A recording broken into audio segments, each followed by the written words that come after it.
Gasp. Gasp! Nathan! Oh my goodness. Is it another season of Queen's Podcast? 7 seasons. It's like the first day back at school. I am so excited to kick it off with this gal. Yes. Who has been on everybody's wish list. Oh, when me and Nathan last year, when we were talking about this season, I was like, I really think we need to do her. And Nathan was like, I think we might get, death threats if we don't do her pretty soon. People are getting restless. So Nathan, who are we talking about today? Katherine Howard. Oh, poor baby kitty. The story is just horrible. Yes. And buckle up, Buttercup. Buckle up, Buttercup. But yeah, I'm not excited because unfortunately I know how this story ends, but I'm happy to be talking to you here today. Yeah, don't. All right. I don't want to laugh at that. It's pretty awful.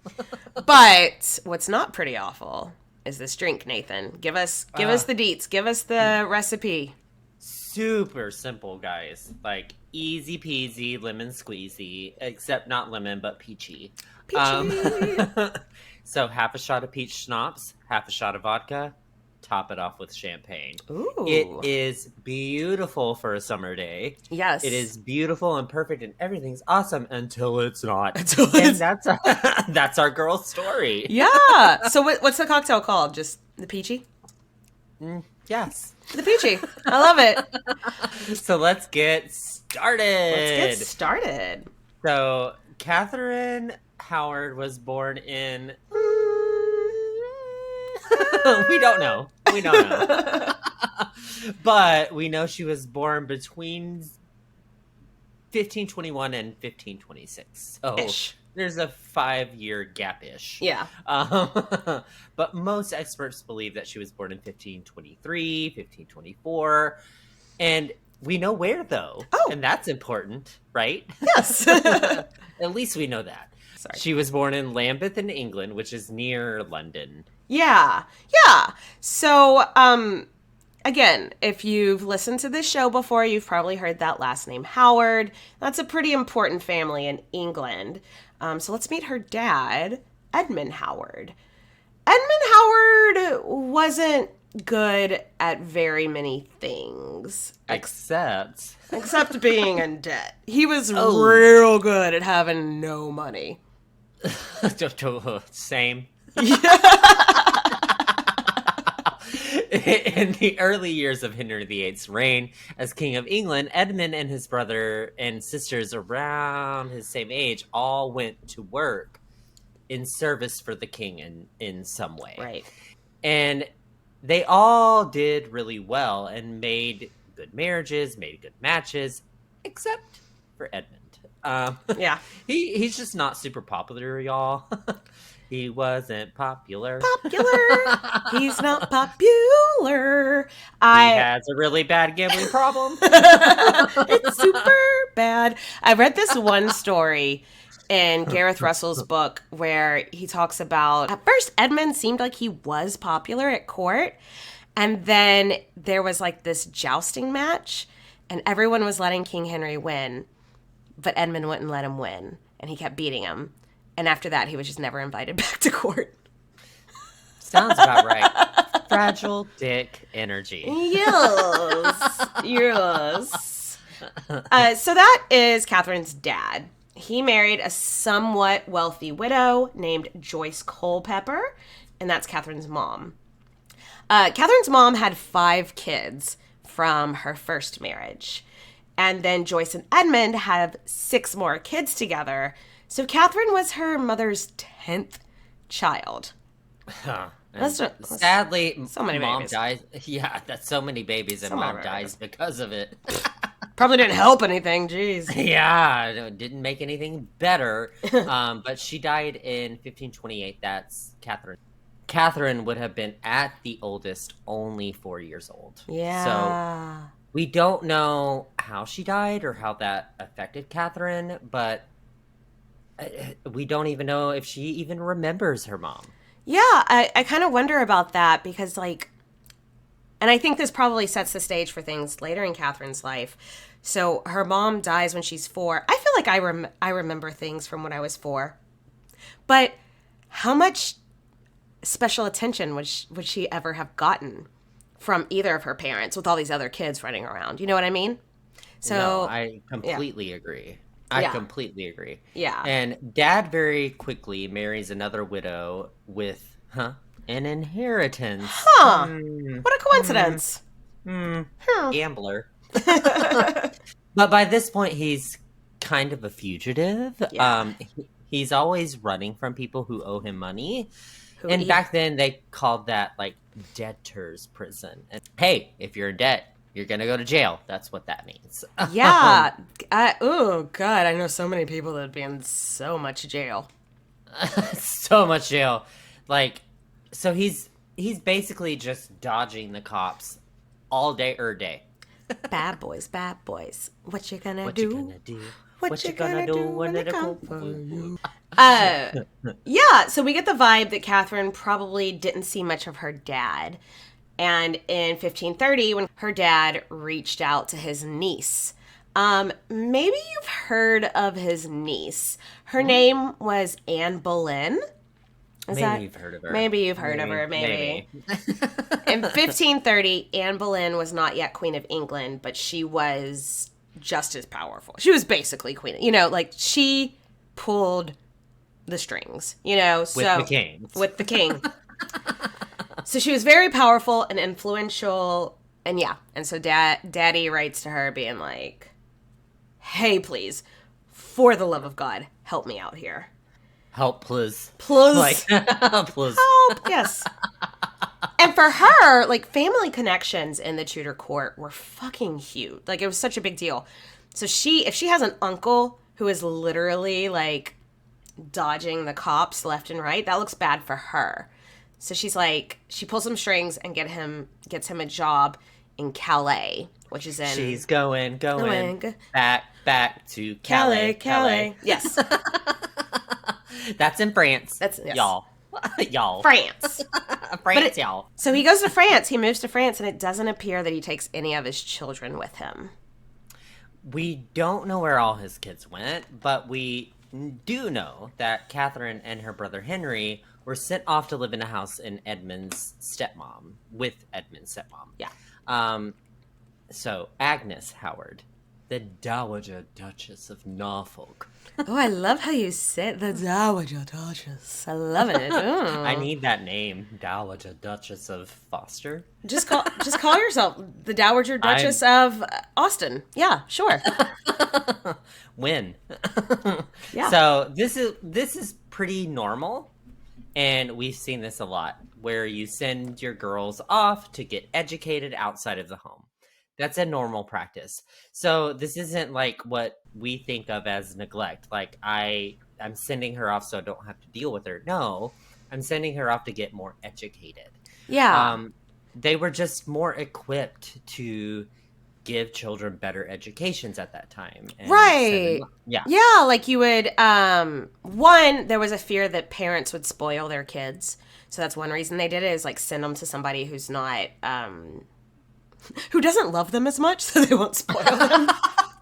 Oh God. But then It's also true. like certain people in the country like specialized in like, oh, I'm gonna make sure I have the best tutors that live here, the best, blah blah blah blah, to make sure your kids do get the best education as possible. Absolutely. So Agnes had this reputation. She had a lot of kids as her quote unquote wards living at her house. She just had a reputation of, you send your kids there to live with her, they're going to come out knowing how to act right if they want to be a lady in waiting to the queen, how to act right if they want to marry a duke, and da-da-da-da-da. So, yeah, it was a good place for her to go. Very Bridgerton. It is very Bridgerton, isn't it? Maybe it was based on something. IDK. One thing we're going to learn about Catherine is that she's not so bookish. And that's okay. Yes, that's fine. She's got a lot of other qualities that are Yes. amazing and beautiful Yes. and fabulous. But because of this, she never really kept a journal. She didn't write things down. She didn't write any letters. We don't have this flowery language that we may have seen from Anne Boleyn, where, you had love Letters letters. exist. Yeah. Yeah. But unfortunately, that means we don't know how she felt Yeah. I mean, I wish also that I knew if she had ever met Agnes before. It's her step grandmother, so did they do Christmas together? Or was this like she never really met her before? That makes a big difference too. Do you know what I It mean? does. No, it does. And Like, what was her influence, right? yeah, Like, was she was like, where was "Oh, that? who's this lady? I've never met her before." Or was she like, "Oh, grandma's house." Like Yeah, we just that's a big difference. Yeah, for yeah. sure. So I wish that we had any idea of how she felt about this, because I mean, like, in quick succession, like, mom dies, dad moves overseas, you're sent to live with your grandma, and it's like we just have no idea how she felt about any of that. And yeah, I hate that. Sounds like trauma. Sounds like Lots trauma. of trauma. Childhood trauma. Do, do, do, do, do, do, do. Sorry. But how she felt was probably not taken into consideration, Mm-hmm. like many women that we talked Yeah. about. And Agnes had a good reputation. Agnes had a good reputation for raising smart, educated women. Yeah. And with Catherine being the highest ranking girl there, she would have gotten all the experience of how to be a lady of the household, like how to run shit. Bitches get shit done. Yes. Um, Just like our mugs on our merch store say. Go to T Public. Winky face. Search for. Ding. Like, the hope is that maybe one day she'll marry a duke. She'll not marry a duchess. I was gonna say that. No. That would That would have been illegal back then, yeah. Ooh. So it's important for her to see what it's like to be a duchess, right? Like, Exactly. it's important for her to see the grand division. Now, I want to do some scene setting here of how awestruck Catherine probably would have been. Because, when she lived with her parents, they had a small staff. They had maids and valets and stuff like that. But the vibe at her grandmother's place is totally different. The Dowager Duchess had a staff of 240 people. What? 240 people were on the payroll just to make her house run. God, I wish. 240. I need one. Right? 240.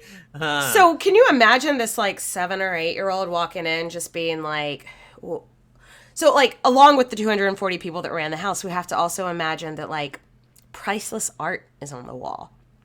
Even the staff is in the most fashionable clothes. Everything was fancy. This was a fancy fucking place. Just peachy. It was just peachy. But like, so imagine you're a kid. I mean, she's not coming from the slums by any means, but she walks into this place where it's like, oh shit. Like, I'm just trying to imagine how daunting that would be. Like, ooh, I would ooh. overwhelming. Yes. Overwhelming, yes. The Duchess was probably the wealthiest widow in the entire country, and Catherine's family have been up to this point living in shoestring, shitty situations, like bad budgets. Yeah. Somebody needs to balance it. Right. So this would have been an adjustment. But priceless art. You're dressed dripping in jewels, eleganza. All the pearls, all the diamonds, all the rubies, all the sapphires. Yes, queen. Girls. And I think Catherine looked around and went, okay. As Okay. As would I could get used to this shit. Like, because from then on out, and for the rest of Catherine's life, she only wanted the nicest things.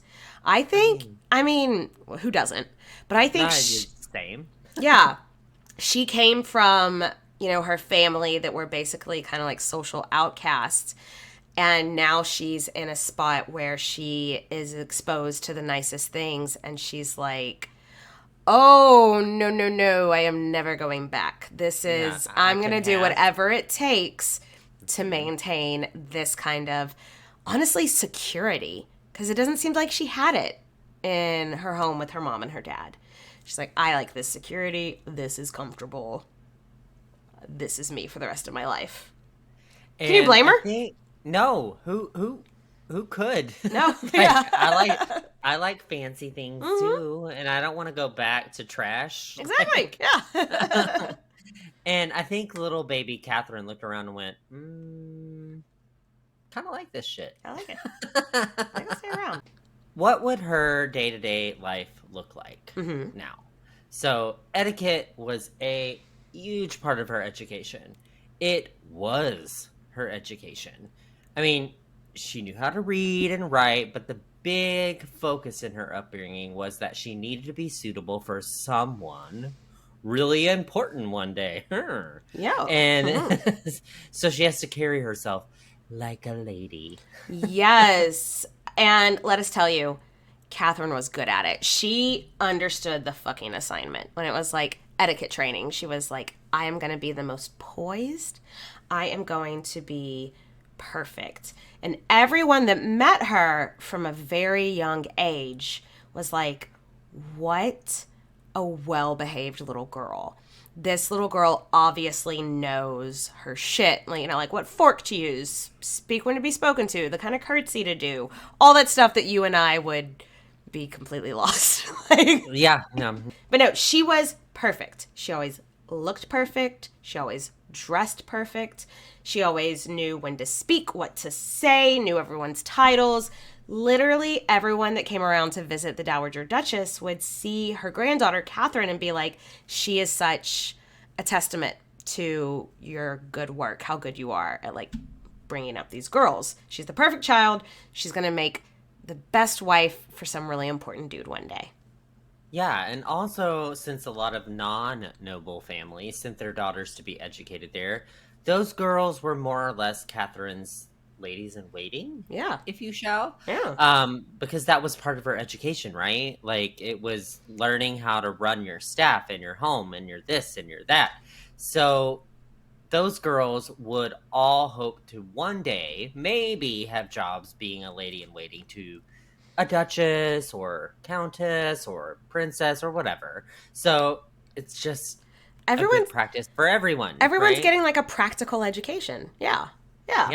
So if the Duchess was at home, Catherine and her brother would sit at the table with her for dinner, and like whoever she has over for dinner, because she liked to host quite a lot, while the rest of the people that were like wards, so the other girls and stuff, had a different table to sit at.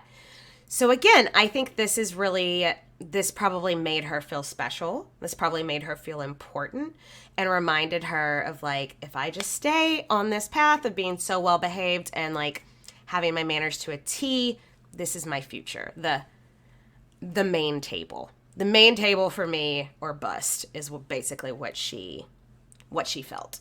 And when the Duchess wasn't there, things are a little different, if you couldn't tell by the inflection in our voices.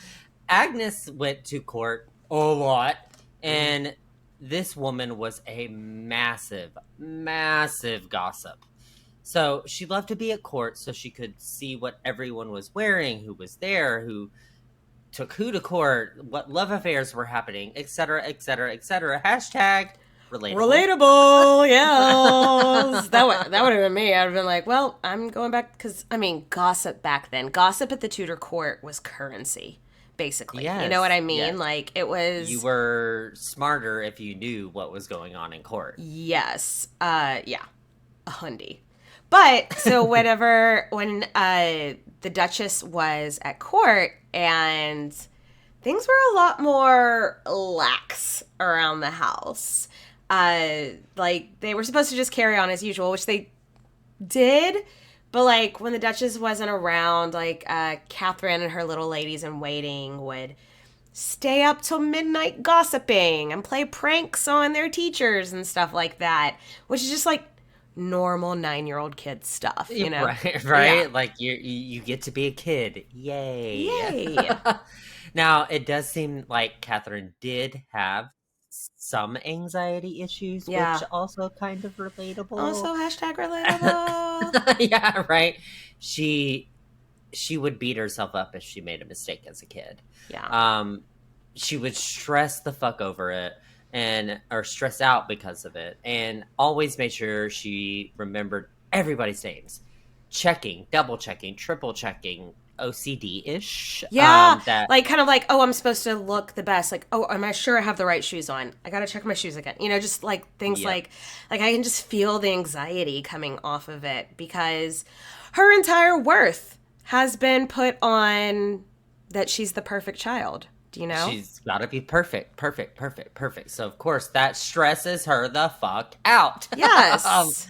But I guess when you're being told your whole life that how you present yourself is the It's only your thing that only that's worth. Yeah. all that is what That's her her only worth has worth. been built up to. Yeah. Right? Yeah. I hate this for her. And it's already.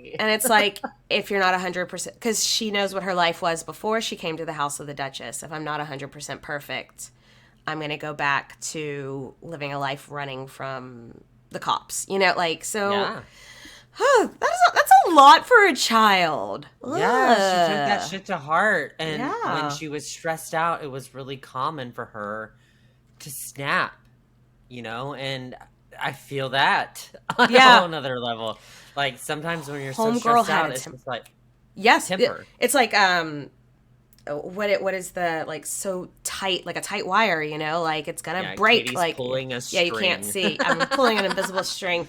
But no, she would have a really bad temper, and on more than one occasion, whenever she was young, the girls that were her friends, I mean, the girls that were her ladies in waiting, they were also her friends, you know, and she never necessarily treated them like, oh, you're below me, until she would have her little snap temper tantrums, and then it was just like she could be really mean to them and yell at them and, you know, do some physical abuse, but like not physical abuse, some verbal abuse, like you're below me, blah blah blah blah, you know, that was out of character for her otherwise. So anxiety is a son of a bitch. Yeah, preach. Another good thing that came from living with her grandmother was exposure to her family, right? Yeah. Her whole Howard family. Yes. Since everyone kind of avoided her dad because he was a little bit problematic back Yeah. then, Yeah. Catherine probably didn't know a bunch about her aunts, her uncles, and didn't know anything about that. But now they're coming over to visit the Dowager Duchess all the time. And remember, it was only her dad who wasn't popular. The rest of the family was totally successful, influential. There was nothing about that. Yeah. So it's good because, yay, she's getting to know her family, but it's also good because prospects. Yeah, like, oh, maybe one of them can keep me in mind if there's ever a duke that needs a wife, like, what or whatever, you know. Yes. Everyone always said the same thing about Catherine, is that she was such a well-behaved little girl, but more than anything else, is that she was so pretty. So that is child Catherine. We're going to skip ahead and get into teenager Catherine. But first, I think I need a refill on my peachy drink. Because everything's so peachy. Because everything's just going to be great from here on. Liza Minnelli. Lies. We'll be right back. And we're back. We're back. And like we said, we're going to skip a little bit forward, fast forward. Zoop. And she's 13 years old. And that's when Agnes starts to realize that maybe Catherine's education had been neglected a little bit. A little bit. All the noble girls at the time were expected to know how to play at least one musical instrument, and Catherine did not. She did not. So a couple of music teachers were hired. Yeah. I'm sorry, I said that. Spoiler alert. You hear it in my voice. Yep. Honestly, this was kind of late. Like, music teachers were used to teaching kids that were like 5 years old. So the fact that she's 13, it was back. Also, you have to remember that in the 1500s, 13 was considered a young adult. Which I know, using our like social conventions our now, normal are brains. you using and knowing what we know not. about like cognitive development and stuff like that now, we're like 13 was a young adult. But when you're a 13-year-old in the 1500s, that was kind of more of like being like a 17-year-old is kind of how it was viewed now. It's icky, but I feel like that's important to kind of keep in your mind. Yeah, it is. And it's awful. Everything. You know what? Maybe just, hey, everything from here for like the next 20 minutes is icky. Yes. One of those music teachers brought in was a guy named Henry Mannix. And Henry was in his early 20s. What? And we will learn that he is very much Catherine's type. Mm-hmm. Handsome, a little bit cocky, full of himself, and maybe not like the smartest guy in the room. We've all been guilty of dating this type. Look. Yes. Look. It's just... Look at your life. Look at your choices. Look at your life. Look at your choices. We've all been guilty of this. Now, Catherine and Henry started some kind of physical relationship soon after he joined the household. And now this is not unheard of, because all of her little ladies in waiting, they all pretty much had boyfriends from the household staff. So I'm sure, I mean, she's 13. When you're 13, you just want boys to like you. And so I'm sure she was also like, well, if all my friends have boyfriends, why can't I have a boyfriend too? And why not a musician? Bitches love musicians.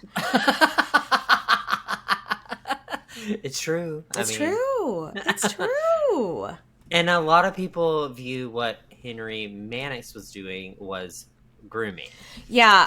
I want to be very careful about how we approach this subject as well, because, it's just icky, you know? How can it not be icky? How can it not be? Yeah. Because he's a grown-ass man and she's 13. And Bingo! While it's fucking 1,000% icky, and Catherine probably didn't understand what she was getting into, I think it's also to remember that 13 wasn't a child back then, so they expected her to be an adult. Hashtag anxiety. Oh, God. No, yeah. We're not saying it's not creepy, because it absolutely is creepy, but to society back then, it's not as icky as we view it now, necessarily. I wish they just would have understood age gaps. Yeah. Or that he was her teacher, you know, also. There's an authoritative figure. Like, yeah. It's just icky. So either way, Catherine was smitten kitten. She was all down for it. And it was probably exciting to her. Yeah. Like, they'd sneak off after school and find a little hidden corner of the manor to just go and make out in. And they never went all the way. They didn't fully bump butts. No. No bumping butts. And this went on for 2 years. That surprised me of how long. Like, this was like the longevity, 2 years. Damn, you know? And when you're 13, 2 years is a million years, you know? But one day, I think they didn't know that Agnes was home from court, and she caught them making out. And she loses her fucking shit. Like, she absolutely freaks out, and she slaps Catherine across the face. Wait. And she yells at Mannix. Yeah. Okay, wait. You should reverse that. Yep. Slap Mannix on the face and yell at yell at Catherine. Like, what? Yep. Yep. Agnes is not a perfect person, as we're going to learn. What I really don't get is that she didn't fire Mannix. Why did she fire him? Why did she should have. You're making out with the girls that responsible for. Fire the motherfucker. Sounds like a. It really pisses And me off. it pisses me off too. Like, she's not a perfect person. And by that, I mean Agnes is not a perfect person. No. And, like, you're paying one of these people to keep your child safe. To teach them. And and your reputation hangs on that these girls come out of your school, like, perfect. But then to take your anger out on the girl who, it's like, wrong person. Like, channel that energy into someone else. It's incredibly frustrating. I feel like we need to move on because we're not going to get any relief from this. And we're like, but it just pisses me off so much.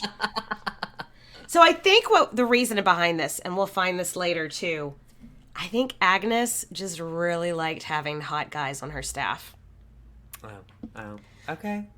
Especially ones that are funny and charming as well. I think maybe she had the same type as that Katherine Howard had. She's like, I don't want to fire the cute guy and have to hire an uggo. Is honestly, that is what, because we'll see it again a little bit later, but that's what I feel like it comes down to with this situation, which is also gross. Yes, that's what that noise was. But I feel like if my job was to raise my young granddaughter to be the perfect wife, maybe I'd take a little bit more responsibility in this situation and fire the fucking creepy musician.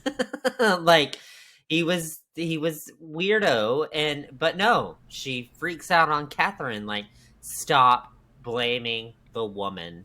Yes. I said it here first. The child. Or the child, like, same. The girl. Stop blaming the girl. Yeah. So yeah, their relationship was going on for about 2 years, like we said, and Mannix, that's about the time that Mannix started, like, really pressuring Catherine to have sex. They had done pretty much everything else. But they had never gone all the way. And Catherine starts to get the ick whenever he's pressuring her so hard, which... As one would. As one would. I think that is also something that we should look at with, like, yeah, okay, she was considered to be a woman, but when it comes to, like, the actual physical part of it, I think that's awesome that she had the autonomy to not feel pressured into it, you know? She liked him and she was boy crazy, but not to the point where she was going to do something that she didn't want to do. And you can't say that. There's been a lot of girls that were young that were pressured into doing something they didn't want to do. So I think that also does show us something about her personality. You're not going to make her do something she doesn't want to do. No, I agree. And that kind of makes me love her, you know? I just love her in general. I just love her anyway. So, I get it, girl. Like, finally, Catherine was like, nope. I'm over it. Bye. Over this. Over it. And she broke up with him, and Mannix was like, flabbergasted. Didn't see it coming. How dare you? Some people overheard them having a fight in which they said she was unnecessarily cruel and what she said to him while breaking up, which things about his rank, his family. Like, it was stuff like that. Like, my grandfather was a duke, and you think she probably called him a peasant. Probably. She definitely had a mean streak when she needed to. Not on her day-to-day, but when she needed to. She could be ruthless, which makes... I wish we knew... Same. I wish we knew her sign. Scorpio. That's what I was wondering. But, you know what? I get it. Have you ever tried to break up with somebody and they just weren't getting it through their fucking head? And so maybe you need to use stronger language than you necessarily wanted to in the first place? So, yeah, it was just like, dude, I'm a member of one of the most influential families in the fucking country. Get it through your head. This is not happening. We're done. That was the end of boyfriend Beau number one. Beau number one. And now Catherine is 16 years old and she's single, ready to mingle. And if everyone thought she was so pretty as a child, well, then get the fuck out of here, because at 16 she is now a stone cold certified hottie patati. Hot tea. We don't know exactly what she looked like because none of the portraits that we know today, like when people, if you Google Katherine Howard, none of those are like confirmed Katherine Howard portraits. But we do know she was hot. She was hot. And every man that met her, fell in love with her, and probably some of the ladies too. Catherine knew her effect on men, and she knew how to do it, and she loved it. Yes. I mean, let's check the facts. She probably hadn't received a lot of attention growing up. Her dad doesn't seem like he was super duper family oriented, and he bounced around a lot and left the country because #debt. And hello, daddy issues. And we don't know a whole lot about her mom, but she had so many kids that I doubt any of them got special attention. So she probably loved all of this attention that she got because she looked beautiful and she was this woman of the court. I'm special now. Yeah. It just goes, hug your kids. That's moral of the story. Moral of the story. Hug your Tell them they're beautiful. Hug your fucking kids. Make them feel special. In the spring of 1538, the Dowager Duchess moved her primary residence to Norfolk House in Lambeth. And not long after that, she met this a super cute guy that worked as the Duchess's private secretary. And his name was Francis Durham. And she was like, oh, who is that? Franny with the panties. Oh, okay. So Francis was a huge player. He had actually already slept with one of Catherine's ladies in waiting, and that girl told Catherine, like, oh, he is a romp in the sheets. He's so much fun. You should talk to him. So she did. Spoiler alert. Oh, she did more than talk to him. Am I right? She did. A little about Durham. He was very much Catherine's type. Very similar with Mannix in that he's handsome. He's cocky. He's maybe a little bit full of himself, and he maybe doesn't think before he says things out loud. Now, his family was a little bit more connected than Mannix's family had been, like a little bit wealthier, just more connections, but still, nowhere near like Catherine's reach potential. But he was very, very charming, and the Dowager Duchess Agnes, loved having him around. We all know that too handsome for his own good guy that can't help but flirt with anything that lives, right? Yeah, no, we all know a Francis Durham. Okay. Durham was also into Catherine. Like we said, everyone was into her. Like, she's this beautiful, fabulous woman, and it wasn't long before the two of them became an official item. Yes. Okay, so let's set the scene a little bit. All the girls lived in this part of the mansion that is called the Maidens Chamber. And at night, the Duchess would send all the girls to bed. So it was kind of almost like a dorm room. Like a big room. Okay. Yeah. Where everybody had beds that they shared and like a common area where everybody could get dressed together kind of thing. So at night, the Duchess would go to bed, send all the girls to their Maiden's Chamber, and she had a key that locked the door from the outside. So the girls couldn't sneak off and get into mischief, which also seems like a fire hazard, but whatever. Neither here nor there. Neither here nor there. This is some shit that 17-year-old Katie would have definitely pulled, so I absolutely relate. From Catherine to Catherine, let's talk about this. She snuck into the Dowager Duchess's room, found the key, and convinced like the blacksmith or whatever to make a copy for her. This is from Catherine to Catherine. From Catherine to Catherine. Went and put the key back before the Dowager Duchess realized it was gone and gave the new copy to Durham. Okay, bad girl. Francis and the other young men that worked in the house would come up after the Duchess had gone to sleep. They get wine, some snacky snacks. They go from the kitchen to the bedroom, which I relate. Oh, yeah. And the girls and guys would stay up flirting, talking to each other, drinking wine up until 3 a.m. This is from Catherine to Catherine. From Catherine to Catherine, yeah, I know. Oh no, I've always thought I was Anne Boleyn. Am I Katherine Howard? Possibly. All right. Flirting and drinking wine isn't all they did. Because within the first couple of months of her knowing Durham, they definitely did go all the way. Like, without a doubt. They would basically have sex. So in, like, the dorm room or whatever, all the girls would share beds, but the beds might have, like, curtains around them. And so they would close the curtains on the bed so no one could see them, but people could definitely hear them. Yeah, like, curtains don't drown out the sound. That I hate, but... Exactly.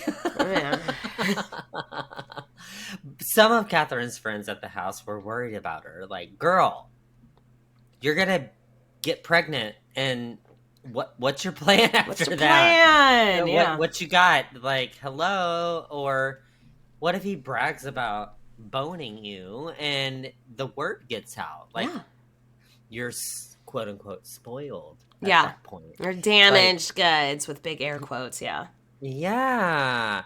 Because for girls like Catherine, a good reputation was the only thing that mattered. Yes. Like, if she was partying with boys until 3 a.m., that alone ruins the reputation. Right. Like, let alone having premarital sex. Like, that's not. But she's a teenager. Teenagers are horny. And she thinks she's in love. For a time, she really does actually think she's in love with Durham. The world will never figure out how to stop horny teenagers from having sex with each other, you know? Like, damn. You can't. It's just yeah. And she was, so much of her life was unsupervised as well. So... Catherine and Durham only dated for a few months, but it was intense for a few months. And they did not hide it at all. Mm-mm. None of it was under the sheets. Well, some of it was under the sheets, but quite literally. Everyone knew. Except and the Dowager Duchess. Except for the Dowager Duchess. We don't know. So when the Dowager Duchess finds out, we don't know if she found out that they were going all the way, but she eventually figured out that they were an item. But maybe she thought it was like how it was with Mannix, just like making out and flirting. But she walks in on them one day, just like casually, like holding hands or hugging, like not anything super racy, but still enough to be like, what the fuck? And she slaps Catherine. Again. She does. Now this time she does slap Durham as well. I do not condone physical violence, but like at least it's equal. And then screamed at them and like threw like a huge temper tantrum. Yeah. She said they needed to call it off in their relationship, but again, she didn't fire the dude. I just don't. I don't understand this woman. Me neither. Like, you're concerned about your granddaughter's reputation and the reputation of your house. Fire the dude that is spoiling the reputation of your house. Thank you. Katie just did this headbanging movement. That was like, hello, obvious. Oh my gosh. But again, Durham is cute and charming and probably flirts with her and like makes her feel good about herself. So he doesn't lose his job. And eventually the Dowager Duchess gives up trying to keep them apart. She's just like, okay, fine, whatever. So put a pin in that. Keep that in mind.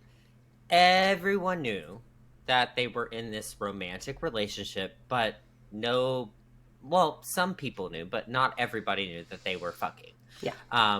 The Duchess certainly didn't take any steps to stop the physical relationship, right? Like, she didn't do anything to be like, yo, bro, stop. This woman got to die of natural causes in her bed, so lucky her. Not everybody will be so lucky. Don't Google it. I don't mean to laugh, but it's just so fucked up. I can't. It's just so fucked up. What else can you do sometimes, you know? Yeah. Uh-huh. So everything about this relationship went fast. They fell for each other fast. They slept together fast. And after a couple of months, Durham starts asking Catherine what she thought about getting married one day. And honestly, I think Catherine, like when I was 16, 17, the guy that I was dating was like, what about getting married one day? I'd be like, oh yeah, we'll have 2 cars and a house with a garage, you know, like just, and so I kind of think that's what her response was, like kind of more like funny fantasy joking. Do you know what I mean? Yeah, no, absolutely. And they started to call each other husband and wife, kind of like, you know, me and my husband have cute little pet names for each other. Same kind of thing, like husband, wife, LOL. But it reads to me more like a joke, like a pet name. Like, I don't think Catherine was ever serious about wanting to marry Durham. But before long, Catherine felt that Durham was, like, suffocating her. He's obsessed with her. He always wants her around. She never had freedom or a moment to herself, and just felt pressured in this pressuring marriage. And he's calling her his wife. He's possessive. And Catherine was like, what did I get myself into? What am I... what are you doing? What are you doing? What are you doing? Have you ever been in a relationship with that where it's just like they don't understand that you need your you time? Do you know what I mean? Oh, absolutely. Like, I am one person that anytime I enter a relationship, I'm like, I need a day. Yeah. One day where I crash. Yeah. And it's fine. This is fine. I become part of the couch, and talking to you is not part of that. Yeah, absolutely. And yeah, healthy. It's just like healthy. Durham did not compute. Does not compute. Yeah. Let's take a second to discuss marriage and engagement in Tudor England. For royal couples, you'd use the term precontract for an engagement a lot of the time. And it's exactly what it sounds like. And agreed upon, like, when they get married, they get these lands, they get da-da-da-da, da-da-da-da-da. And once the pre-contract was signed, it was legally binding. And those were hell to get out of, which I feel like we discussed quite a bit in the Anne of Cleves episode. Because remember, she was pre-contracted to a guy before Henry VIII. Yeah. Yeah, but for non-royal couples, it looks a little less formal. Like, after they stated that they wanted to marry each other, it's really common that they started sleeping together. So, like, the trip down the aisle was just formality. Yeah, like I've heard, once they stated their intent to marry each other, started sleeping together, they would just sometimes go with each other in front of, like, a priest and be like, this is my husband, this is my wife. And the priest would be like, okay. And that counted, you know?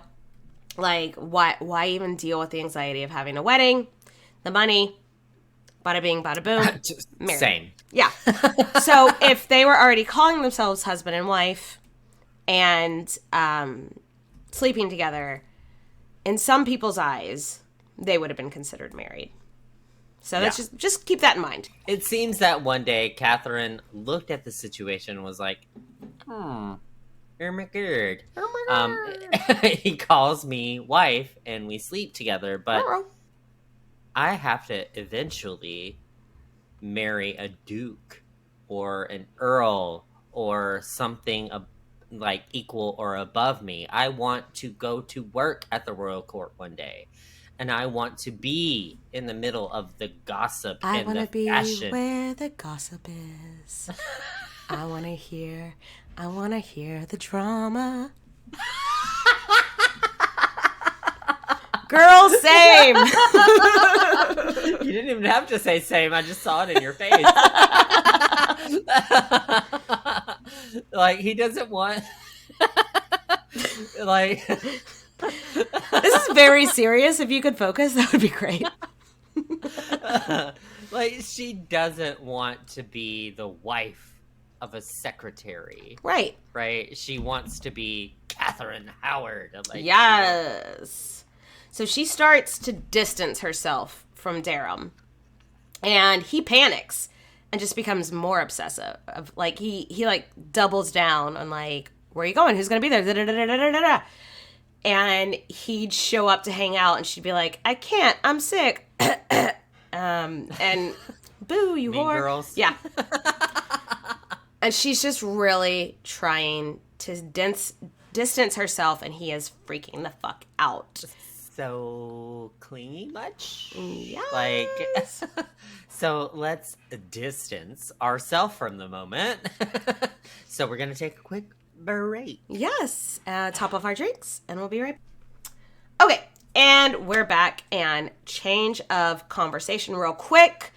So in March 1539, Catherine's dad dies. Now, Edmund's gone, and like the Howard family looks around, and they kind of look at Catherine like, ugh, this is our responsibility now. Like, and they are like, let's go ahead and get all of Edmund's unmarried kids married, or get them jobs, or let's just take care of them so they're not, like, dependent on us. So not long after Edmund's funeral, her uncle came to visit Lambeth House, and her uncle is a very, very powerful duke. Yeah. So his name is Thomas Howard, and he'd been traveling around Europe lately to secure the king a new bride. And that new bride was Anne of Cleves. Anne of Cleves. And she'd be coming to England in just a few months. She was going to need ladies in waiting from noble families throughout England. And the Duke was like, oh my God, I've got the perfect spot for you, Catherine. Yes. As one of her junior ladies in waiting. And Catherine, can you imagine, like, this girl who all she's ever wanted to do was, like, be in the glitz and glamour. It was like, I've got a golden ticket. Yes! Yes! Like, that's what she felt.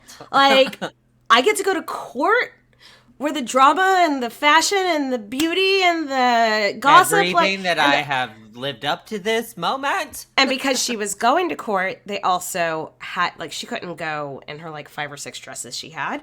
So she got a whole new wardrobe on top of it. So I get it. So let me get this straight. I get to go to court. I get a new wardrobe. I get to meet the king. I get to work for the queen. I get to meet people coming from all over the world. Sign me the fuck up. Can I go now? Can I go right now? Like, now? Like, right now? Like, right now, I'm feeling it. I'm feeling it. Yes. He's excited is what we're getting at. What we're getting at. Yeah.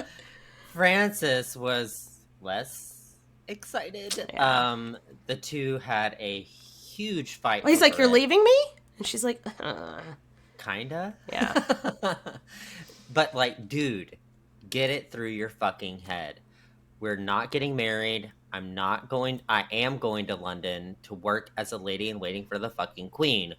What part of this don't you understand? Get it through your head. Again, surviving records say that she was, like, meaner than she needed to be when breaking up with him. But some people don't fucking listen. Some people, like, when I give people criticism, I like to give it to them in a sandwich. Compliments are the bread, Sandwich. and the criticism is the middle part. It's called shit sandwich. Sure. It's a shit sandwich.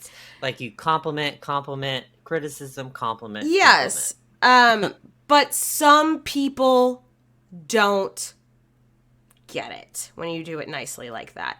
And I think Francis Durham was one of these people that just didn't fucking get it. So she had to be maybe a little bit ruder than when that was necessary. But to save face, Frances told everyone that while she was like telling him she had to go to court, she was crying and telling everybody like, oh, I don't want to go to court, but my family's making me. I'm so sorry that we're going to have to be apart from each other. And when it got back to Catherine that this is what he was telling everyone, she was just sort of like, whatever makes you feel better, buddy. That's okay. Like, sure. Okay. Sure. Yeah. Okay, bro. Okay. And in the late fall or early winter of 1539, Katherine Howard arrives to Hampton Court Palace, and they're preparing for the arrival of the next Queen of England. Yes. Now, you need to understand how exciting this was for everyone to have a queen again. Jane Seymour, the third wife of Henry VIII, has been dead for about 3 years. This is the longest he's gone without a wife. And when there's no queen, there's no women at court. Like, all the women that are at court work for the queen. So Hampton Court Palace had been a sausage fest for 3 years. And sounds like a good time to me. You know what? I hadn't thought about it that way. But not for everyone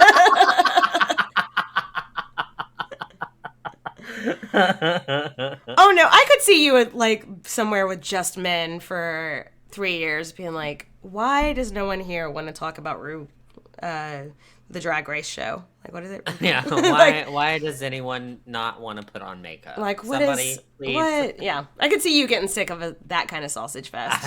I would. But now, in preparation for Anne of Cleves' arrival, all the ladies in waiting are showing up back to court. Yeah. And it's like this breath of fresh air. Oh, feminine energy is kind of awesome.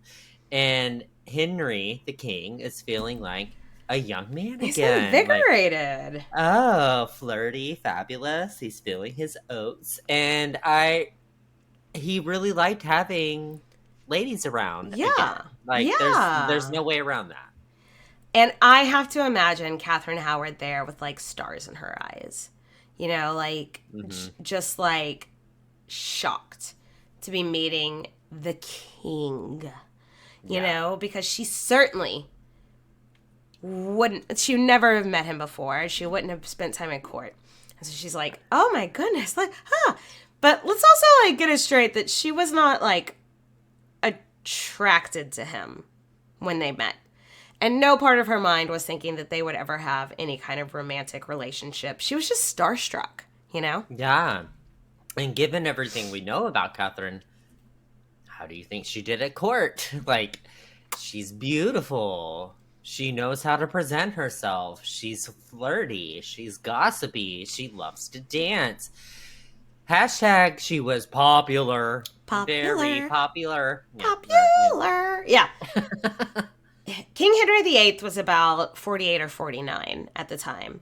And he had once been considered like a very charming and handsome man.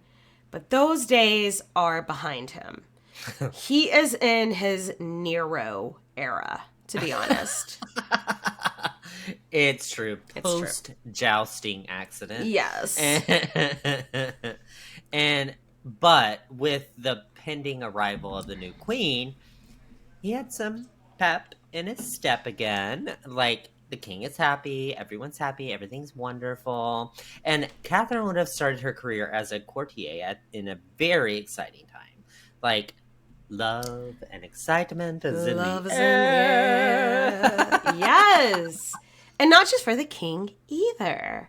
After arriving, Catherine pretty much immediately meets this man named Thomas Culpeper. And once again, she is smitten kitten She falls hard for him. Nathan, tell us what he was like. Handsome? Check. Cocky? Check. Not the smartest man in the room? Check. So obviously, Homegirl, she has a type. she was hook, line, and sinker. She was like, absolutely. But after dating for like a month or so, she refuses to sleep with him. And he breaks up with her. She has never experienced rejection before. And she is crushed. She is brokenhearted. She, in front of her other like junior ladies in waiting, would cry and cry and cry and cry and just be like, why did this happening? She just didn't know. She never... No, she's the hottest chick in the room. Nobody's ever dumped her before. And But girl, pick your head up. Get it together, because the new queen has arrived. And Anne of Cleves lands in England, and now all her training, all of that education is put to work at royal court. Yes. Because she has to bag herself a good man for her family, and no time to cry over a boy. No time. And now she has the rest of her life ahead of her to make a family proud. She knows how to be perfect. She knows how to do all this shit. And that's where we're going to leave her for today. Don't Google it.